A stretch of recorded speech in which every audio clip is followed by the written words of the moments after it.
and welcome to Sidelines from Home. I'm Drew Patrick.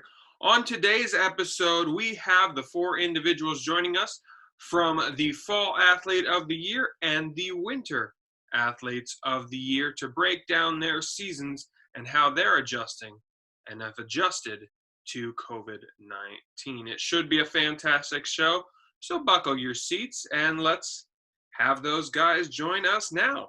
Joining me are three of the Athletes of the Year, starting with the Fall Female Athlete of the Year, Brittany Ryan. We have the Winter Female Athlete of the Year, Lyndsey Payne, and the Winter Male Athlete of the Year, Christian Tanner. Thank you all so much for taking the time. Thanks for having us. So, Brittany, let's start with you. This season was an amazing one for you guys as a team, for you as an individual. It's your second All-American season, and it was also the season the team made it to the playoffs. What will this season mean to you? I think it's something I'll remember forever. I can't thank my team enough. They were amazing. This year for us, we just really gelled as a complete unit. And I think just the memories that we made together, not only in field hockeying, the actual play, but just being together as a team and a family, I'll remember that forever. And moving towards the winter, guys, you are in the unique position. You also played in the fall, ran cross country in the fall, and then the transition to indoor track. How much of a benefit is that transition, or is that having a competitive season before the indoor track season? I think it's definitely necessary to have. For us it's year round, so it can be challenging because we don't stop, but it's always nice to have cross country and have something a little bit longer to kind of build up a good endurance. And then going into track, and it's more about times, it's more about speed, and there's shorter races, and we usually it's a good variety, I would say. Yep, she nailed exactly what I was gonna say.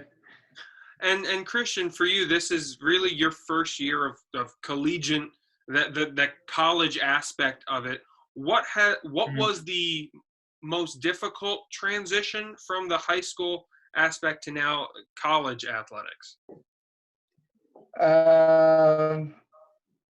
I don't really know where things were difficult. It kind of felt the same. The only thing that was different was maybe certain days would be doubles on workouts, and that would be fine. I never did indoor track for high school, so that was a plus. I was always looking forward to that. I guess it's a different aspect because I'm used to pushing my body at its peak in May for track stuff, and now sometimes it's in February for PSACs, and then I have to reset and do that again. But it was all enjoyable, so I don't really know if it was a challenge. So for the three of you guys, really you made it to the postseason of your sport with the PSAC championships for both of you, with the playoffs for you, Brittany. So I think this season, really, you guys got to that goal. Britt, I want to go back to you and your senior class, that group with you that committed to this team off of a winless season and knew that you wanted to be part of this group to change the culture of the team. What were the most important aspects, do you think, for your group and your unit to be able to change that culture and push Mansfield in the direction that it is? Well, it took a lot of perseverance for this class. I personally didn't get a lot of playing time freshman year, but I know the majority of them did. And they had to push through that season of winning only a couple games and that transition from freshman year to senior year, just the amount of work that I watched all of us, even each team that we played with, not just the seniors, but all of us put in. And the motivation from the senior class freshman year to keep pushing forward, and they saw it before we did. And then again with Gabby and Amber pushing us and supporting us as we were taking on those big roles for the team. And then coach's direction and motivation and the vision that she saw before we were even committed really just drove us to that final, making the playoffs and making PSACs and stuff. So it was an amazing ride with my senior class and friends for life. So I love them. And what are the things that are going to stand out from that playoff game and from that playoff experience? What is one thing from maybe even the whole season, but one thing that will stand out to you, especially as the exclamation point to this season?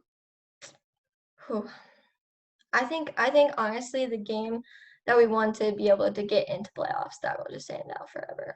That moment after the game, realizing what we had done and where we had come from, and looking back and just reflecting on all of our careers, it was a special moment to share with them, and I'll cherish that. And for Lyndsey, your team is the women's track and field team is very similar to our women's basketball team. There was no seniors on the group. You had to really ascend to that leader role as a junior. How do you feel that you stepped into that role and it elevated you this year? I definitely think that there were a lot of challenges, but I guess like I came in with a class of 5 girls, and being the only one left, it has been challenging, and there weren't a lot of girls that came in after me, but we have a really big, we had a really big freshman class. And I guess I'm just sort of happy for them, like in the journey that they're gonna take throughout their time here. Mansfield, it's my hometown, I'm from here, and just being able to help Coach Mike in any way I can, help him rebuild the program, and just making it all around better and before I leave it means a lot. So. And then I guess really on the other side of the spectrum is you, Christian, is coming in as a freshman. It's still a very young team on both sides, on the men's side as well, especially in that distance group. But you had a guy like Travis Keith in there with the distance with you. What have you, and really Lyndsey too, because Lyndsey, you went with the guys on a lot of their trips this year. So what did you take away from those two really to benefit you this year? It's always good as somebody younger and as an incoming freshman that you have somebody to look up to and almost hold you accountable for things. To me, I wouldn't want to show up and I wouldn't say not impress, but fulfill the role that I'm supposed to do, and then make sure that that's being fulfilled with others too. So I guess as that leadership for them, for me, it's more of not holding an accountability, but they're that second layer of, okay, I have coach that's putting the main workouts for us and is the top dog, but they're the ones that are out there with us also doing the work. So they feel the pain, but they're still giving us that motivation. They're still giving us that drive for stuff that if we don't have. So they're just boosting and making it all around better for us. So let's talk about your playoff experience there with the PSAC championships. You guys ran multiple events. I think something that's so interesting, especially with track meets, that maybe, Britt, I guess halftime is the time where you have a break period, but not really a break. There's a lot of downtime at those meets and a lot of trying to figure out where to put in your warm-up and all that, and a cool down in those meets. Let's start with you, Lyndsey, because you had a day in between each of your events, and they were the long events. They are the lots of laps on a track events in the 3K and the 5K. But talk about that downtime, about finding the time to get refocused, to warm back up, support who's participating if you have the time. What is that downtime like? Yeah, I would say it's crazy. Coach Mike, he's a sneaky one, because when I got here, I thought I was an 800-meter runner, and obviously I'm not. It was nice. My events were on separate days, so I wasn't like that would have really killed me if it was on the same day. But I basically I guess I just waited at the hotel until 5 o'clock. So it was really hard sitting there all day. Like, I was really nervous. But I had a couple of alumni in the area that live out there, so they like came to the hotel room, and I was getting a lot of messages from some other people, you know, wishing me good luck. So it was good to kind of regroup my thoughts and just like relax all day. And then raced late, and I kind of got to bed late that night, and I was like really nervous but hyped but nervous, and went over a little bit earlier the second day because I raced around like 2, I think. So it wasn't bad. It's nice not sitting there all day like some of the people did at Boston. Like I couldn't imagine sitting at a meet for like 8 hours just waiting for your race. It gets way too complicated that way. And Christian, unfortunately, you didn't have the benefit of the day in between, as you had multiple events on that second day, including that mile race. And I want to focus on that race specifically with you, because you were seated, I think, 8th or 9th going into that, and you battled all the way and found that podium, got yourself a medal and an all PSAC performance in 3rd. What was the key to that race? I guess it was more of, I try to do the same thing that I did when we were out in Ohio with Aspire. You think of that, for example, Aspire. I knew it was the first 800 of the season. I didn't know where I was going to be placing for that time-wise. So I kept thinking in my head, okay, a goal time that I want to hit is a 1:55.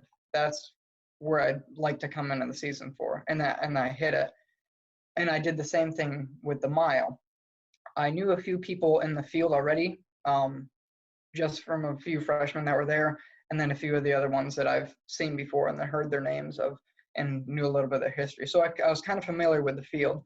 So when I was going into it, I was just thinking, okay, I'm feeling good, so let's try to stay in that mid-pack to start off with the first half of the race. And coach was asking me, we were doing a game race plan, and on the way over, he asked me, how would you race this? And then I explained how I would do it. So he said, okay, go with that. So I was just following my race plan with stay in the mid-back towards the 3/4 on the back and watch the race unfold, make sure I don't get any trouble. We're going through, and it was slow at the beginning, so I knew it was going to be a sit and kick race, which I know I can kick fairly well with these guys, so I knew it was going to be okay for me. And then moving up into that center field, and then when it moved at that half mile left and I was within 5th place, I knew I could podium, but I was really striving for that medal. There was a chance I could possibly win the thing, so I was really striving for that. There's a few errors that I made with should have went to the outside of the person instead of the inside of the person, and then waiting too long, so that was issues on my end, but it's more of making sure that I'm in the right position at the right time to make those moves, so I'm not dragging myself out as I did in the 800, but the mile I stuck right there. So I guess it was just making sure that I was really focused within the race the entire time. And I mean, hey, when you finish that as a freshman, able to stand atop a podium, get a medal on your head, that's definitely a great way to start a career. You know, you're in a unique position too, especially as a freshman going into this, knowing or having the next races on the docket for you. What were some of the takeaways? Obviously, in those races, not where you would have liked to have finished, but what can you take away from your experience, your first year at the PSAC championships, getting that medal in the first event, and then seeing really the effect that going all out at that race may have had on the other races?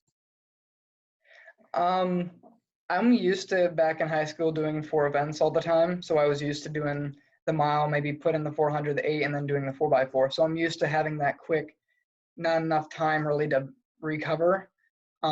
It's been a while since I've done that, so my body wasn't used to it.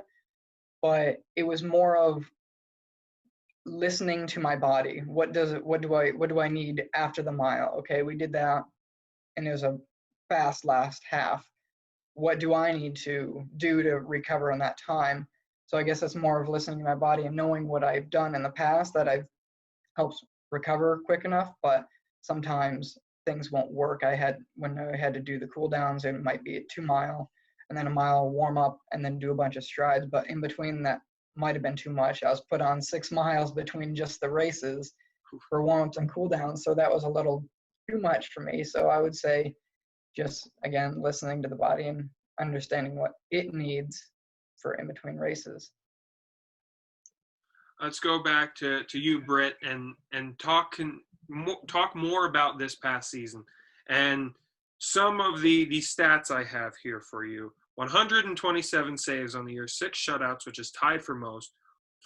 The fourth highest save percentage in school history of the season, and the second most wins as a career in school history. I'm sure you've heard these numbers over and over again regurgitated to you, but what do those numbers mean to you, and what does it mean to be up in the record book and have the most shutouts in program history? What do those individual stat awards and records mean to you? It's incredible. I had the opportunity to meet some of the alumni goalkeepers, and they presented me with my number on a necklace that I still wear. And to be up there with them and is just amazing. And the support that I've gotten from them is incredible as well. Again, it's just memories that I'll have forever and I'll keep with me forever and cherish. It's been truly amazing. And honestly, I say it a lot, but I don't think I would be where I am if I didn't have the incredible teammates that I did for the 4 years. I was so blessed and lucky to have them. They played hard in front of me and sometimes behind me. So if I didn't have them, I don't know if I would have been as successful as I have been. So. And I think one thing that you have said in pretty much every conversation that we have had when someone brings up stats to you, and especially goalie stats, is people don't realize how important that defensive line is right there in front of you to make sure you're so successful. So what were some of the things and how did they lead to your success? That defensive front or right in front of you, what did they do so well to make you so successful? Well, I think first coming in with Laura Lawson, learning how to communicate, she taught me so much about just gaining their respect and knowing how they play and feeding off of that. And then moving forward, just their trust in me is so important, and same with me for them. I have to trust them and know that they know how I play and where I need them, and sometimes they read my mind, and there are places that I didn't even know I need them. But just that communication and trust between us and the friendship and family that we have is super important for us. Those relationships. I think Yeah. it was Deshae Jones who in her Creed Award said her dad told her the most important thing about softball is it's not about softball, it's about the people. I'm sure you feel that as well with field hockey. The most 100%. important part is the people. Yeah. That's so true. I can't. When she said that, that blew me away. Absolutely, that's 100% true. And going back to you two, Lyndsey, we didn't actually focus on your 2 races. We focused on the in between, but your races at the PSAC championship, including the 5K that put you on the podium.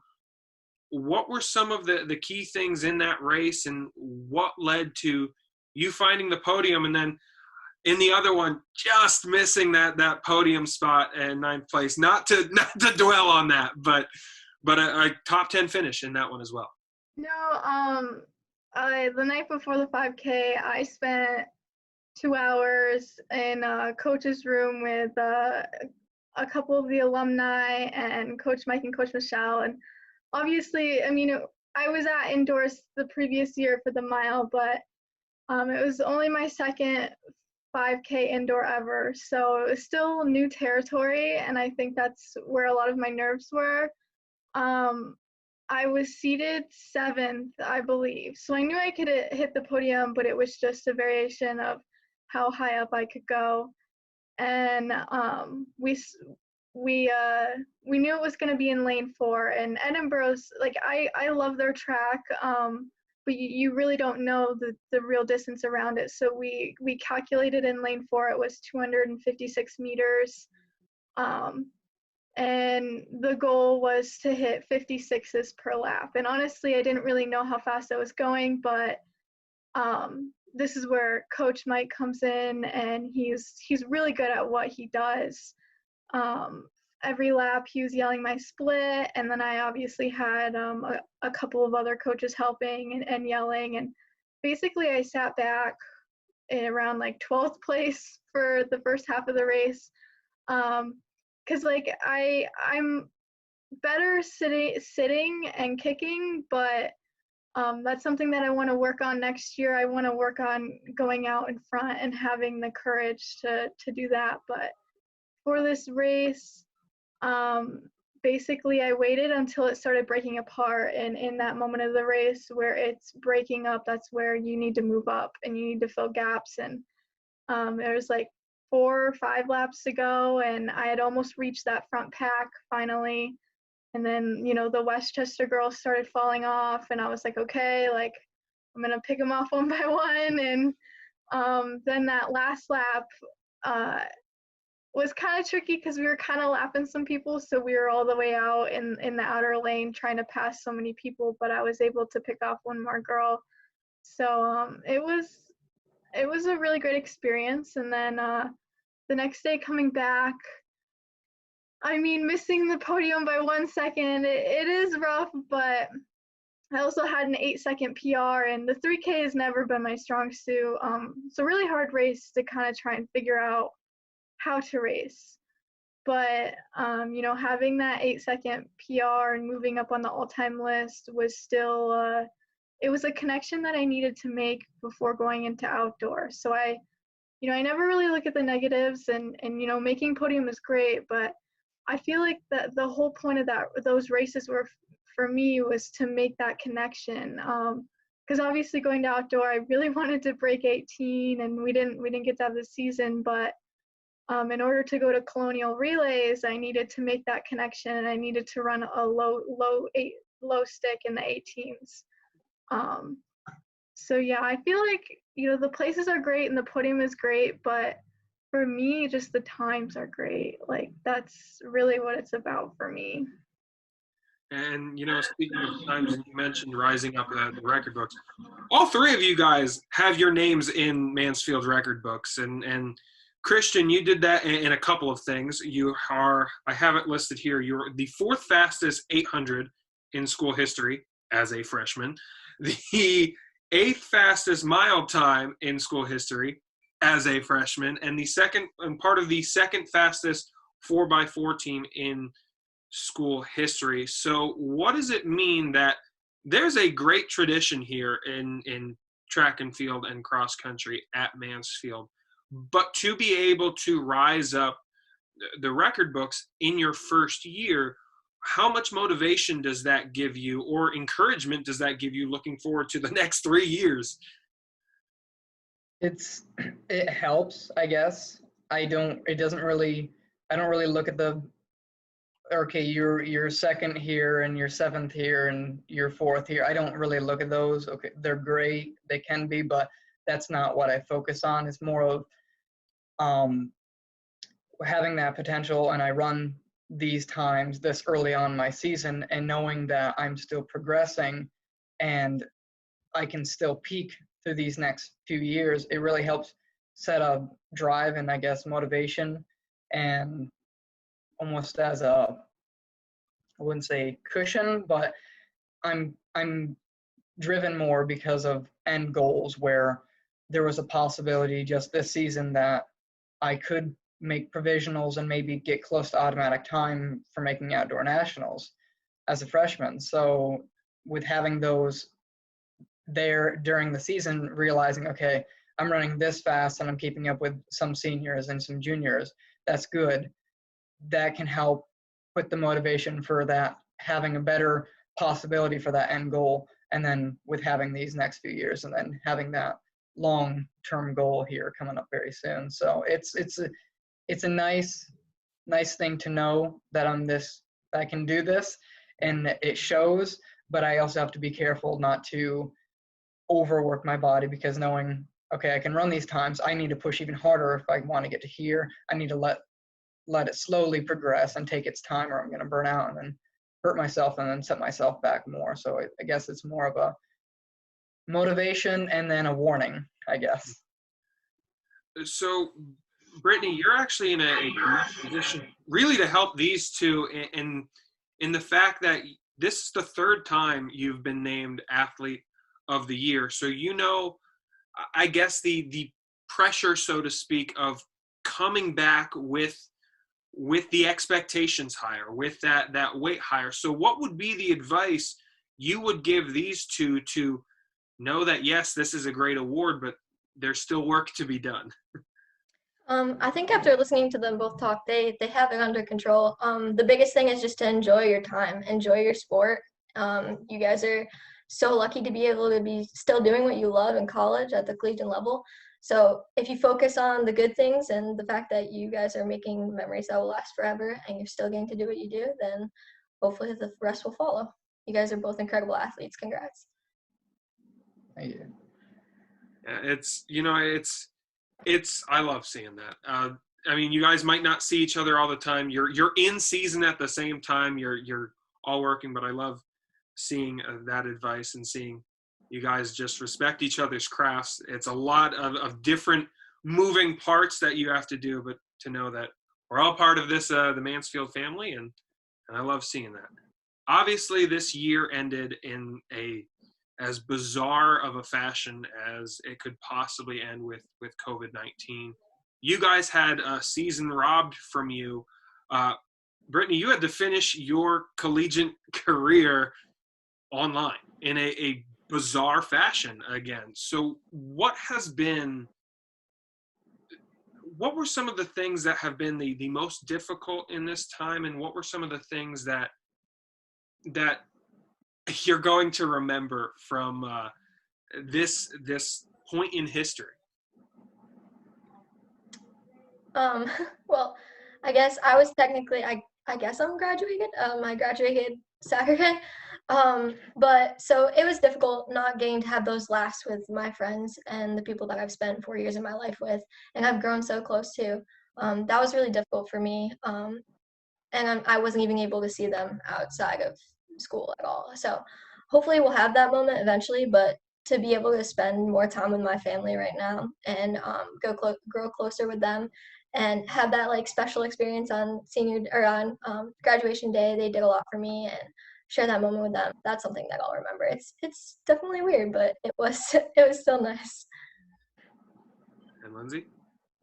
I think for me, like, it was really hard at first because after indoors, I had sat down with both of my coaches, and we made like a really killer outdoor season schedule. And it was going to be my first year at Penn Relays, and had a lot of goals and a lot of things that I wanted to do that I couldn't do.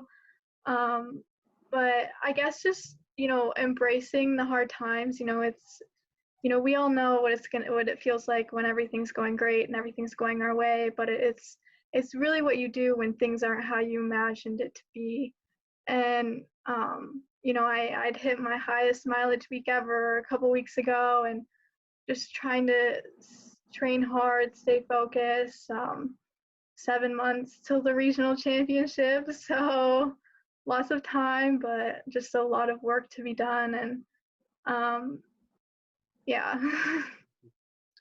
And Christian, having your first your first experience with collegiate outdoors taken away, what were the challenges with that? Same thing with how Lyndsey was talking about with adapting, and same thing with Brittany was saying with having your friends there and stuff like, or your teammates and your friends around you. Obviously, my closest friends there are my teammates, and I consider them as family. So having that with them all the time and then suddenly taken away, that's difficult, because you have to transition your mind so quickly that we had to do from we're finishing indoor, we're focusing on outdoor. There's a lot of places that we can go, a lot of big races. There's a lot of potential there. And then it felt within that 40-minute meeting And then within the next morning, it was so quick that it took a little bit to process that these things are taken away.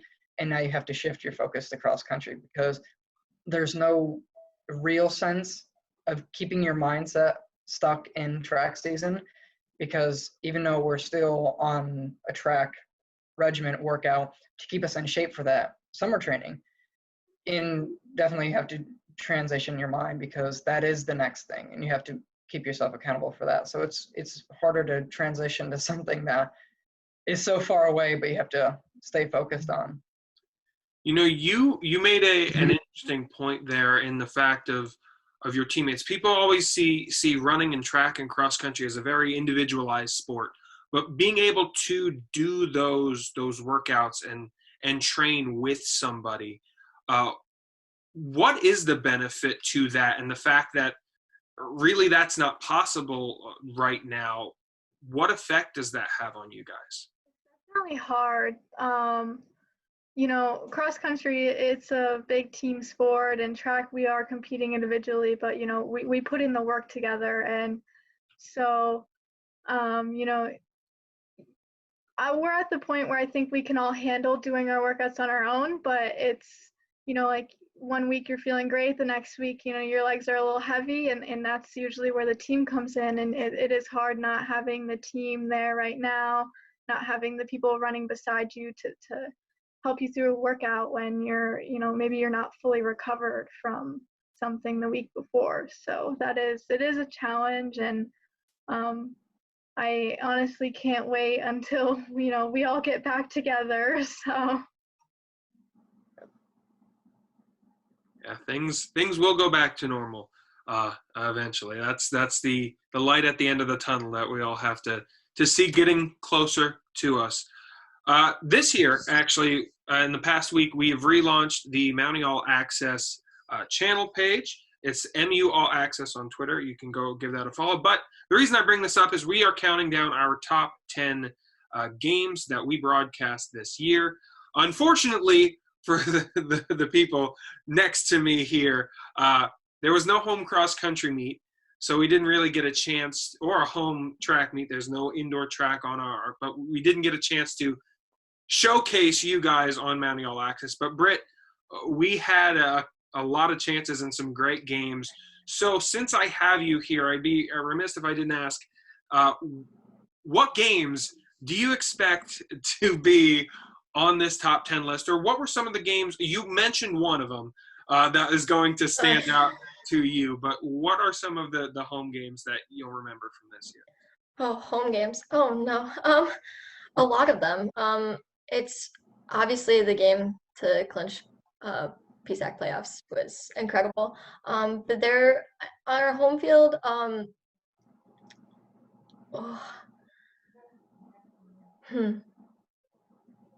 Are they from just this year, or are they from every year? They're from this year. I was going to say one that definitely stands out to me is that Slippery Rock game. Oh my goodness, yeah. The game that, hey, it's a 0-0 tie at the end of regulation, at the end of the first overtime, goes to a shootout. Mm-hmm. That had to be, especially as a goalie, that is a one-on-one 8 seconds to keep that away. Yeah. Talk to me a little bit about that game specifically, and really that moment, that shootout, that is such a unique. I had not seen it in my time watching field hockey. That was really the first experience with a shootout I've seen. Yeah. I had experienced it in high school, but that was my first time in a collegiate setting. But that is the most nerve-wracking thing for everybody, I feel like. It's difficult because you're picking out individuals, but like you have the team support, but when you go in there, it's you versus the goalie and me versus their team. But it was a unique experience, and it was an incredible experience at the same time. To come out with that win was huge. To see Crust and just everybody, the emotion after that, and just that release of energy the tension and the anxiety that we had built up watching everybody, it was an amazing win for us. Absolutely. Expect to see that one on the list. Just a hint there. Yeah. That should be good. All right, we have hit the time here. Thank you all so much for taking the time to join us, or to join me here Yes, thank you. in this Yeah. virtual dungeon that we all find ourselves in right now. But at this time, I want to give you guys a chance to speak your mind. Athletes of the Year, you deserve to have your moment in kind of a parting shot format. Let's start, Lyndsey, with you. Whatever you want to say, the floor is yours. Like in general, whatever I want to say. Whatever you want to say, it's your moment. I don't know. I always wanted to. It's always been a goal of mine to get something like this. But you know, when I was sitting on my couch and my family was like cheering, I just was like I don't know. It was, you know, it just felt, you know, like there's still so much work to do. That's basically what I'm thinking about right now. Like it's a nice, you know, honor to have, but I feel like I'm so futuristic and I'm always looking forward and trying to grow as much as I can, you know, I only have 1 year left.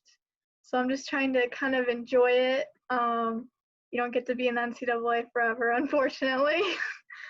But yeah, I guess I feel very honored that I was selected, but I still have so much stuff that I want to do within the next year. So.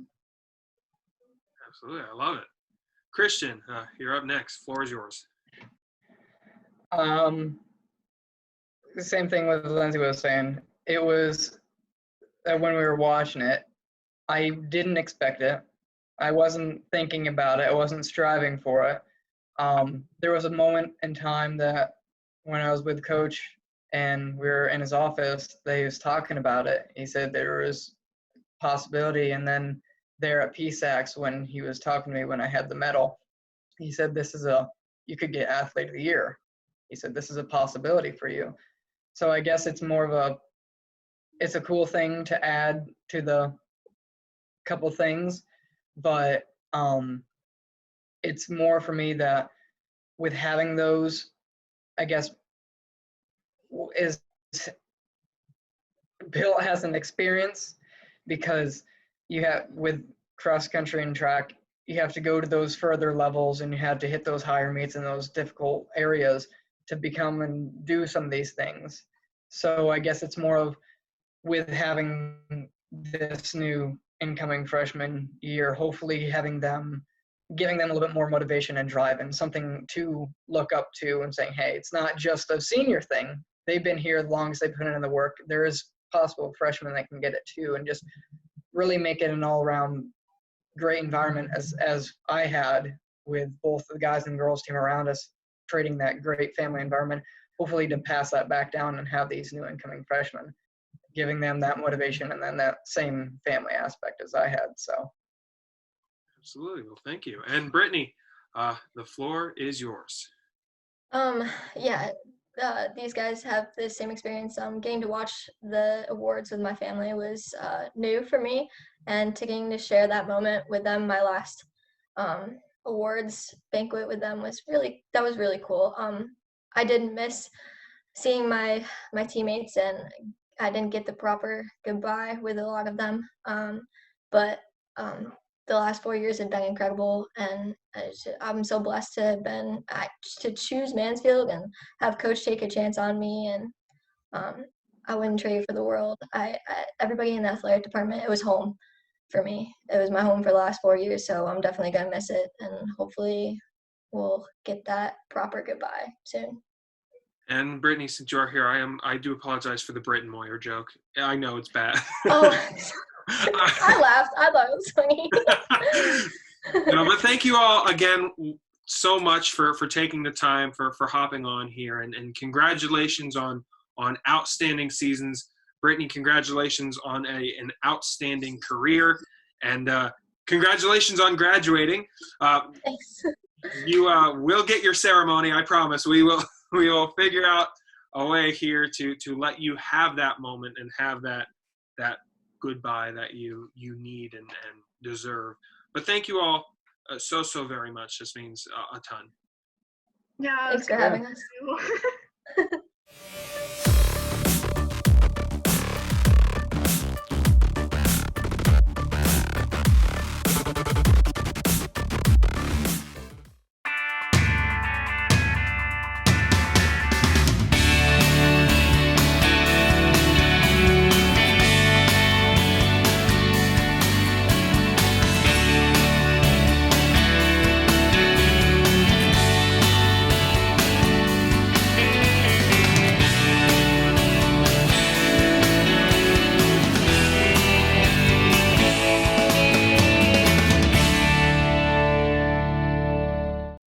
Welcome back here. We're now joined by the Fall Male Athlete of the Year, Mr. David Butler.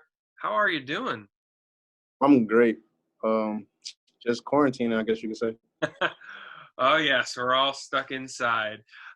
So let's talk about that. The fact you were named after your incredible year, Athlete of the Year for the fall. What does that mean to you? That means everything. Like, I remember first coming there as a freshman and walking into Decker and seeing people, pictures and Decker, and it'd be like Fall Athlete of the Year. I'm like, I want my picture up there one day. One of these 4 years, like I had my picture up there. So now it's like, since I won, I'm finally gonna have my picture up there. So it looked great. I feel great. Absolutely. You know, this year, obviously, one of the most historic years in Mansfield sprint football history. What does it mean for you to be a part of that, to be a part of that group that really has turned the tide for where this program should be?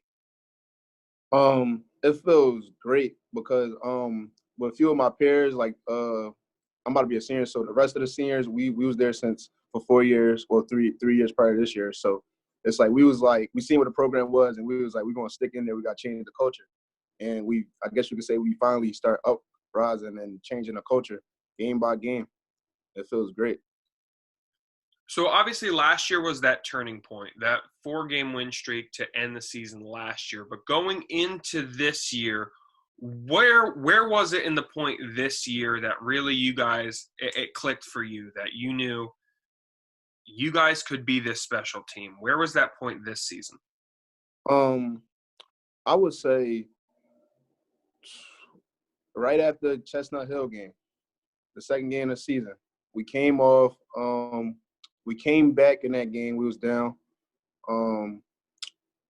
We ended up losing that game, but we had a great game as a team in general. And I feel as though a lot of people shined in that game. And that's when we realized how much talent we really had and how much how much we really cared for each other after that game. Because even though we took a loss, we still was together and bonding and things of that such nature. We ain't fall apart after that, because most teams fall apart after the Caldwell game and then after the Chestnut Hill game. So that's when we realized we got something special. We got to turn it up. Speaking of that Chestnut Hill game, that was also the game where you absolutely decimated the school or rushing record for sprint football.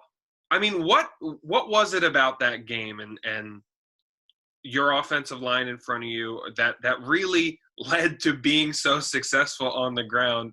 Let's just start with that game.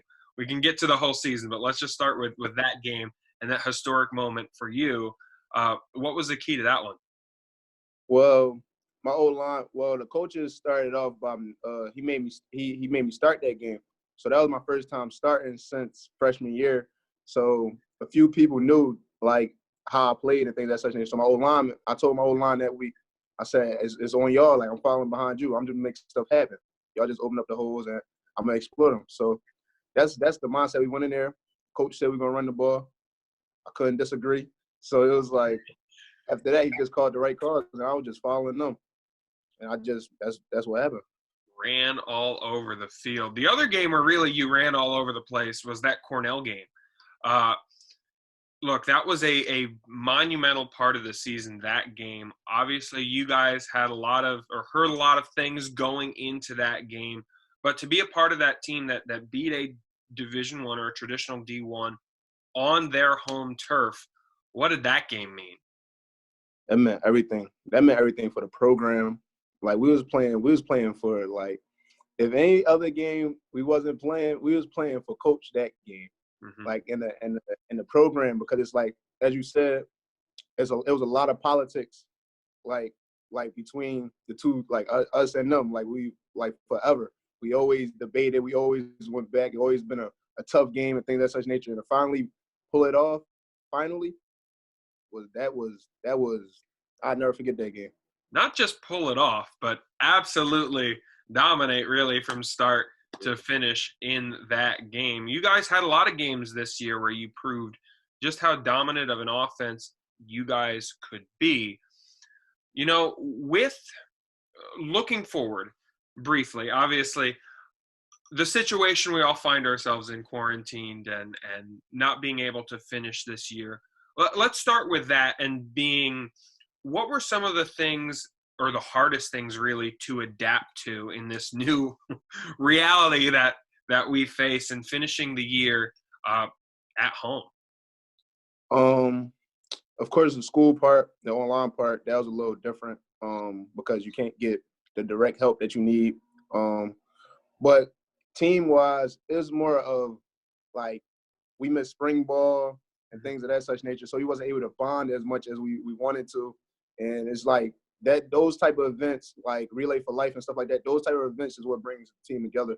So we kind of missed that, and we've been communicating well, and we just been having meetings and things of that such nature. And we still intact though. Like lifting with the team, we miss lifting with the team. Like that's one thing that's tough, but Yeah. going forward. It's interesting too, because I don't remember who said it, but it was like, if there's anyone who would have an easier time adapting, it'd be athletes, because you guys have to change things on the fly literally all the time.